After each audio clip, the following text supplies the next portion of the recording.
Starting from the version 9.20, Siemens introduces a great new cybersecurity feature. The existing role-based access control of SIPROTEC 5 devices can now use LDAP instead of Radius.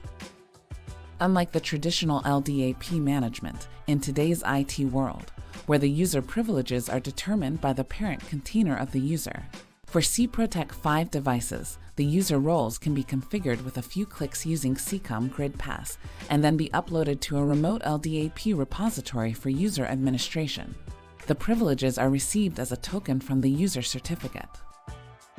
LDAP is the most common and widely accepted way of accessing a remote user repository.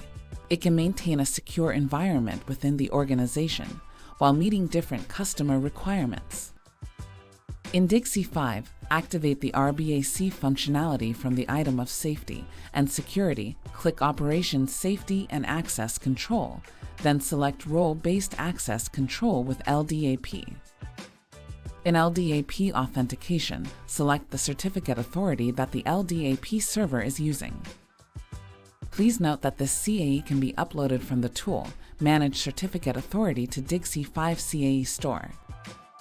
Select the certificate authority which has signed the LDAP user's certificate containing the role information the same way as TLS certificate authority. Manually input the search-based string.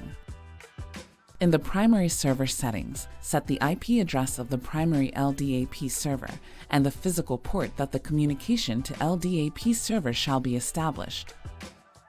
Enter the secondary LDAP server address and the physical port if available.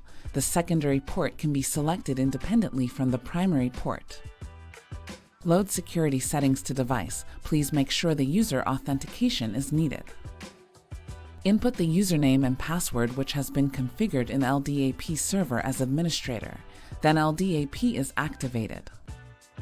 After activation, all users are uniquely authenticated and authorized with their centrally managed user accounts, as for each access attempt. No matter which kind of method like DIGSI 5, Web UI, HMI is used, here is the example of connecting the device through SIPROTEC Web UI. Here is another example of SIPROTEC 5 device HMI. User needs to choose the username. Then input password to finally run the device. Thanks for watching. If you like this video, be sure to sign up to our Pro Notes newsletter. Especially written for power engineers, it's full of highlights, product news and tutorials like this one. www.siemens.com/pronotes